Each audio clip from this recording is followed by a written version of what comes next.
guys, in today's video I'm showing you how to change or remove this cooking gas cylinder cap. So basically there are a lot of people having these challenges whenever their gas got finished and they want to go and refill. So removing this cap has been an issue. Some go to an extent of removing the post, which is totally wrong. In order to remove this is basically very simple. If you notice very well, there is a clip on it.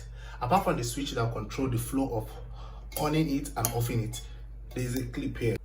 This clip is pressable, so you come and press it, then you take it up. When you press it, then you take it up. It's very simple.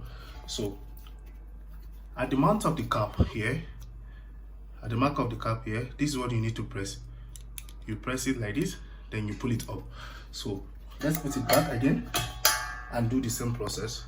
So let's press it. I'm using my right hand to press it, then I pull it. You see, it's very easy. Hope you like this video. Please don't forget to click on the subscribe button and the notification button to get notified whenever I drop related videos like this. Thank you.